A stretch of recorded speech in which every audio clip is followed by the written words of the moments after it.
नमस्कार दोस्तों, आपका अपना YouTube channel Ravi short GK में आपका स्वागत है। तो आज है 18 अप्रैल और 18 अप्रैल से जितने सारे महत्वपूर्ण करंट अफेयर बना है जो हम आपके बीच लाए हैं। तो जैसा कि आप लोग जानते हैं कि आज 18 अप्रैल है, तो सिर्फ 18 अप्रैल का करंट अफेयर नहीं रहता है। इसमें 2021, 2022 जनवरी, फरवरी, मार्च और आज 18 अप्रैल तक रहेगा। तो आप शिद्दत से देखिएगा, क्योंकि हम वही प्रश्न आपके बीच लाते हैं जो अक्सर परीक्षा में पूछने की संभावना रहता है। तो चलिए शुरू करते हैं। तो आज का फर्स्ट प्रश्न है, हाल ही में किस राज्य के मुख्यमंत्री ने 2023 पुरुष हॉकी विश्व कप लोगो का अनावरण किया है? तो कौन? उड़ीसा। कौन किया है? उड़ीसा। यानी आपसे पूछ दिया जाए कि हाल ही में किस राज्य के मुख्यमंत्री ने 2023 पुरुष हॉकी विश्व कप लोगो का अनावरण किया है? तो कौन किया है? उड़ीसा किया है। कौन किया? उड़ीसा। अब देखिए आगे का है कि हाल ही में 56वां ज्ञानपीठ पुरस्कार किसे दिया गया है? तो हाल ही में 56वां ज्ञानपीठ पुरस्कार किसे दिया गया है? तो नीलमणि फुक्कन। किसको दिया गया है? नीलमणि फुक्कन। यानी आपसे पूछ दिया जाए कि 56वां ज्ञानपीठ पुरस्कार हाल ही में किसे दिया गया है? तो नीलमणि फुक्कन। अब देखिए आगे है, हाल ही में साहित्य अकादमी पुरस्कार हिंदी में किसे दिया गया है? और ये जो साहित्य अकादमी पुरस्कार है जो कहीं ना कहीं परीक्षा में आपको पूछेगा, इसी दिन हम लगता है कि 2-4 बार बता चुके हैं। तो आप शिद्दत से देखिए और याद कीजिए। तो क्या चीज़ है कि हाल ही में साहित्य अकादमी पुरस्कार हिंदी भाषा में किसे मिला है? तो दया प्रकाश सिन्हा को मिला है। किसको मिला है? दया प्रकाश सिन्हा। यानी आपसे पूछ दिया जाए कि हाल ही में साहित्य अकादमी पुरस्कार हिंदी में किसे मिला है? तो दया प्रकाश सिन्हा। आप पूछ देगा कि दया प्रकाश सिन्हा को कौन सी उपन्यास के लिए मिला है? तो कौन सी उपन्यास के लिए? सम्राट अशोक के लिए। यानी क्या चीज़ के लिए मिला है? तो सम्राट अशोक। यानी कि इसको हम कोष्ट में लिख दे रहे हैं। क्या चीज़? सम्राट अशोक है। यानी आपसे पूछ दिया जाए कि हाल ही में साहित्य अकादमी पुरस्कार हिंदी भाषा में किसको मिला है? तो दया प्रकाश सिन्हा को। और कौन सी मतलब कि किताब के लिए? तो सम्राट अशोक के। अब देखिए, हाल ही में साहित्य अकादमी पुरस्कार अंग्रेजी भाषा में किसको दिया गया है? तो आपको हम कई बार बताए हैं कि अंग्रेजी भाषा में किसको दिया गया है, तो आप कमेंट में बताइएगा। तो चलिए हम आगे का प्रश्न देखते हैं कि हाल ही में 31वें सरस्वती सम्मान किसे दिया गया है? तो रामदशक मिश्रा। किसको दिया गया है? रामदशक मिश्रा। यानी आपसे पूछ दिया जाए कि 31वें सरस्वती पुरस्कार किसे दिया गया है? तो रामदशक मिश्रा। और रामदशक मिश्रा को किस उपन्यास के लिए दिया गया है? तो मैं तो यहाँ हूँ। क्या चीज़? मैं तो यहाँ हूँ। यानी आपसे पूछ दिया जाए कि हाल ही में 31वें सरस्वती सम्मान रामदशक मिश्रा को कौन से उपन्यास के लिए दिया गया है? तो मैं तो यहाँ हूँ। कौन से उपन्यास के लिए?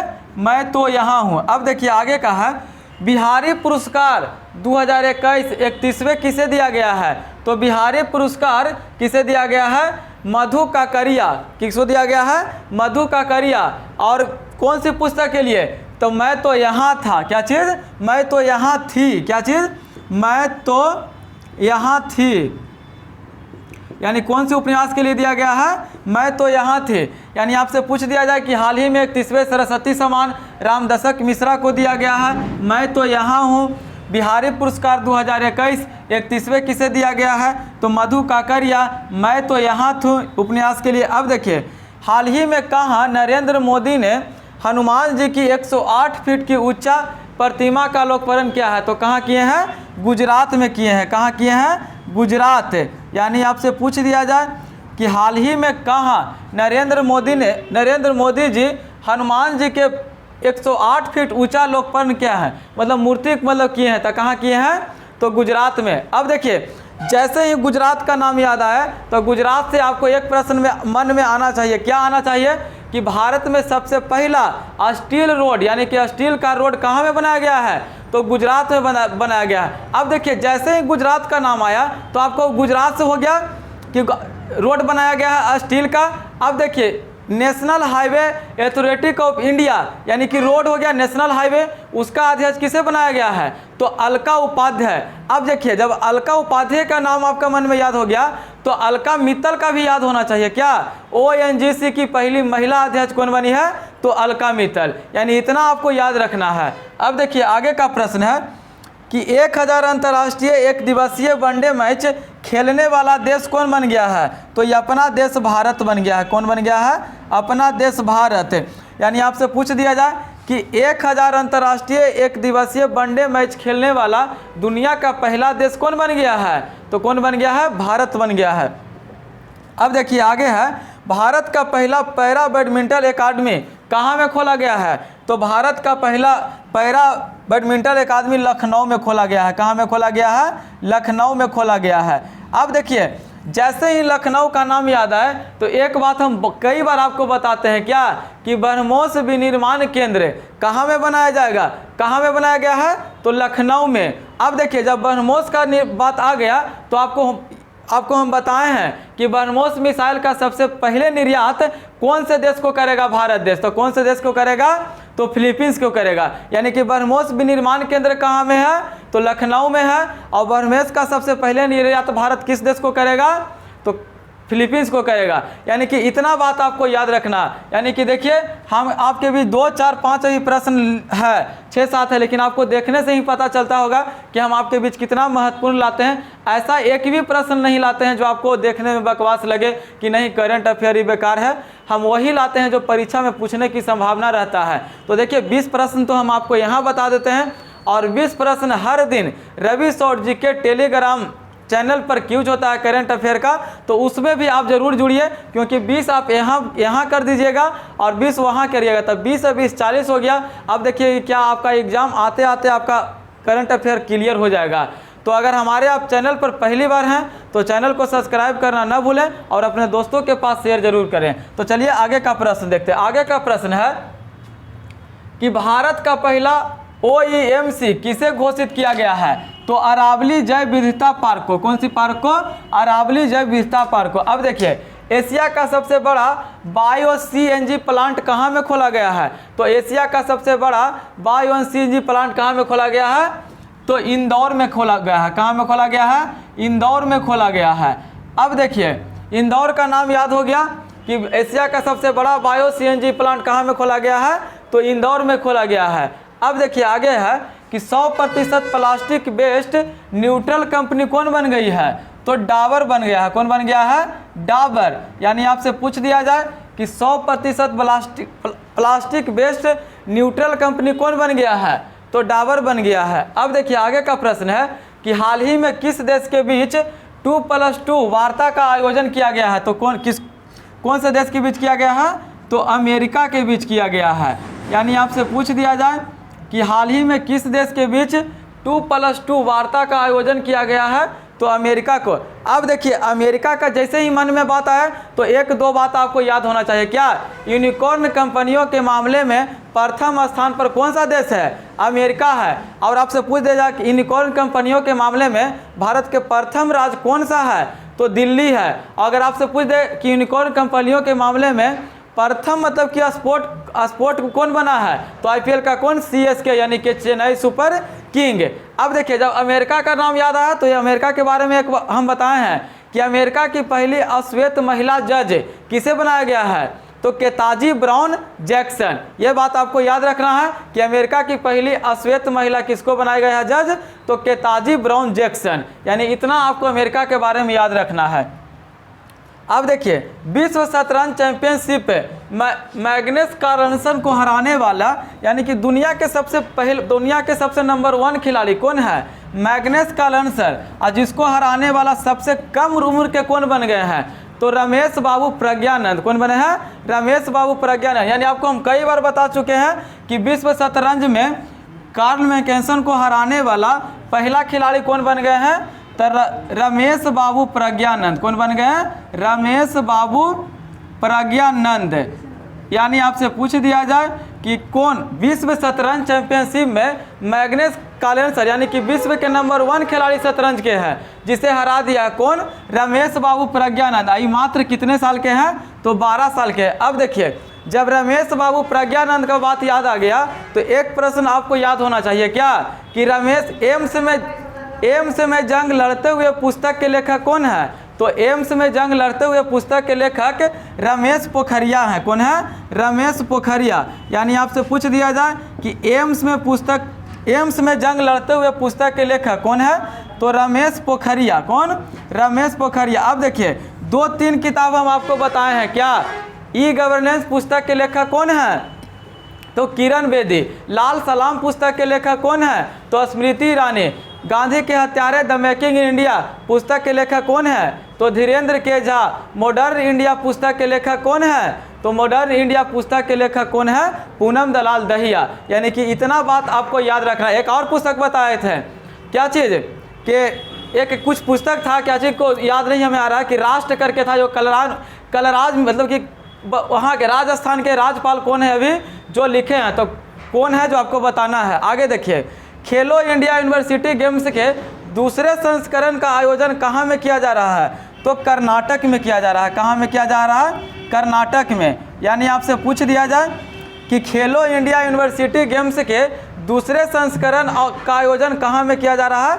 तो कर्नाटक में किया जा रहा है। अगर आपसे पूछ दिया जाए कि खेलो इंडिया यूनिवर्सिटी गेम्स के शुभंकर क्या है? तो बीरा है। क्या है? बीरा। यानी आपसे पूछ दिया जाए कि यूनिवर्सिटी गेम्स के दूसरे संस्करण कहाँ में हो रहा है? तो कर्नाटक में हो रहा है, और उसका शुभंकर क्या है? तो बीरा है। अब देखिए, शीतकालीन ओलंपिक जो बीजिंग में हुआ था, तो उसका शुभंकर क्या था? तो बिग डुएन था। क्या? Big Dwayne. यानी कि इतना आपको याद रखना। अब देखिए, आईपीएल इतिहास में रिटायर आउट होने वाले पहले खिलाड़ी कौन बन गए?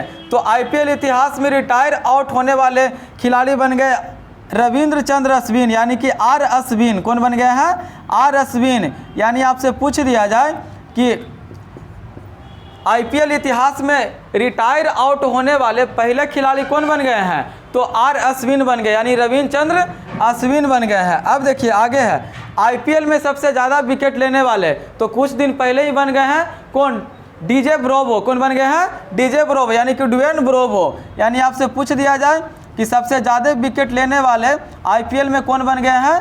तो डीजे ब्रावो, यानी कि ड्वेन ब्रावो। अब देखिए, आईपीएल में 100 मैच जीतने वाली टीम कौन बन गया है? तो आईपीएल में 100 मैच जीतने वाली टीम बन गया है एमआई, यानी कि मुंबई इंडियन। यानी कि आईपीएल से आपको इतना बात याद रखना है कि आईपीएल में सबसे ज़्यादा विकेट लेने वाला कौन खिलाड़ी बन गया है? तो डीजे ब्रावो। आईपीएल में 100 मैच जीतने वाला टीम कौन बन गया है? मुंबई इंडियन। आईपीएल में 200 मैच खेलने वाले खिलाड़ी कौन बन गए हैं? तो MS धोनी। कौन बन गए हैं? MS धोनी, यानी कि महेंद्र सिंह धोनी।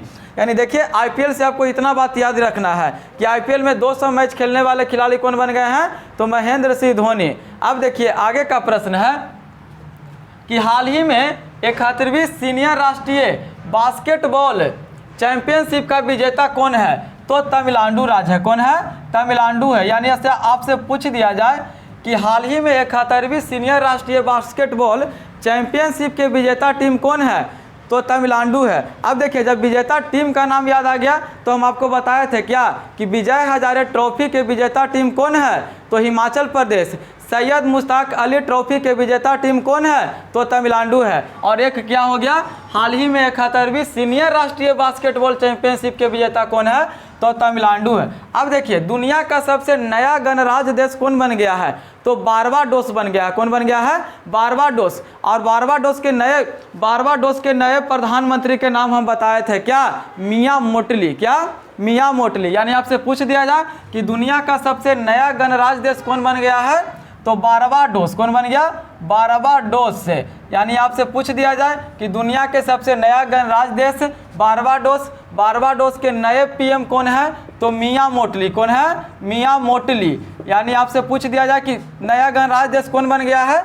तो बारबाडोस। और बारबाडोस के नए प्रधानमंत्री कौन है? तो मियां मोटली है। अब देखिए आगे का है, ये प्रश्न हम कई बार आपको बता चुके हैं कि भारत की सबसे बड़ी कुश्ती अकादमी, यानी कि भारत का सबसे बड़ा कुश्ती अकादमी कहाँ में खोला गया है? तो किशनगंज में खोला गया है। और किशनगंज कहाँ में है? तो किशनगंज दिल्ली में है। कहाँ में है? दिल्ली में है। यानी आपसे पूछ दिया जाए कि भारत की सबसे बड़ी कुश्ती अकादमी कहाँ में खोला गया है? तो किशनगंज में खोला गया है। और किशनगंज कहाँ में है? तो किशनगंज तमिलनाडु में है। कहाँ में है? तमिलनाडु में है। अब देखिए आगे है कि हाल ही में स्टैच्यू ऑफ नॉलेज का अनावरण किया गया है। तो कहाँ में किया गया है? लातूर महाराष्ट्र में किया गया है।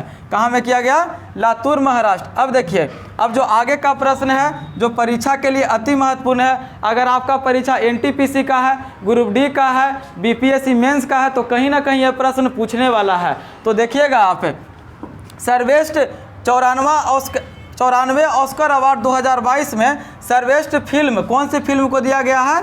तो कोड्डा को दिया गया है। कौन सी फिल्म को? कोड्डा को। अब देखिए, हम लोग तो जान गए कि 94वां ऑस्कर अवार्ड 2022 में सर्वश्रेष्ठ फिल्म को दिया गया कोड्डा फिल्म को। तो आपसे पूछ दिया जाएगा कि कौन से अभिनेता को दिया गया है? तो विल स्मिथ को दिया गया है। किसको दिया गया है? Will Smith. कौन सी फिल्म के लिए? तो किंग रिचर्ड। कौन सी फिल्म के लिए? King Richard. अब देखिए, हम लोग जान गए कि सर्वश्रेष्ठ फिल्म कोड्डा को दिया गया है, सर्वश्रेष्ठ अभिनेता विल स्मिथ को दिया गया है। तो सर्वश्रेष्ठ अभिनेत्री किसको दिया गया है? तो जेसिका चैस्टेन। किसको दिया गया है? Jessica Chastain. अब देखिए, सर्वश्रेष्ठ निर्देशक कौन है? तो जैन कैपियर है। कौन है? जैन कैपियर। यानी आपको ये याद रखना कि 94वां ऑस्कर अवार्ड 2022 में किसे दिया गया? कौन सा फिल्म को दिया गया है? तो कोड्डा फिल्म को दिया गया है। कौन से अभिनेता को दिया गया है? तो विल स्मिथ को दिया गया है। कौन सी अभिनेत्री को दिया गया है? तो जेसिका चैस्टेन को दिया गया है। कौन से निर्देशक को दिया गया है? तो जैन कैम्पियर को दिया गया है। यानी कि इतना आपको याद रखना है। 94वां ऑस्कर अवार्ड 2022 में दिया गया है। तो देखिए, जो भी हम आपके प्रश्न लाते हैं, जो परीक्षा में पूछने की संभावना रहता है, वही प्रश्न हम आपके बीच लाते हैं। तो आप शिद्दत से देखिएगा, क्योंकि देखिए, सबसे पहले तो आपके बीच हम लिखते हैं प्रश्न, उसके बाद आपके बीच हम बताते हैं। तो आपको पता चलता होगा कि हम आपके लिए कितना मेहनत करते हैं। तो जब आपके लिए हम इतना मेहनत करते हैं, तो थोड़ा आपका भी फर्ज बनता है कि आप अपने भाई को सपोर्ट कीजिए। तो सपोर्ट कैसे करिएगा? हमारे चैनल पर पहली बार हैं तो चैनल को सब्सक्राइब कीजिए और अपने दोस्तों के पास शेयर कीजिए और वीडियो को लाइक ज़रूर कीजिए। और जो हम आपसे सवाल पूछा करते हैं उसका जवाब ज़रूर दीजिए। तो हम लास्ट में यही बोलना चाहते हैं कि हमारे वीडियो के अंत तक बने रहने के लिए बहुत बहुत धन्यवाद। जय हिंद, जय भारत।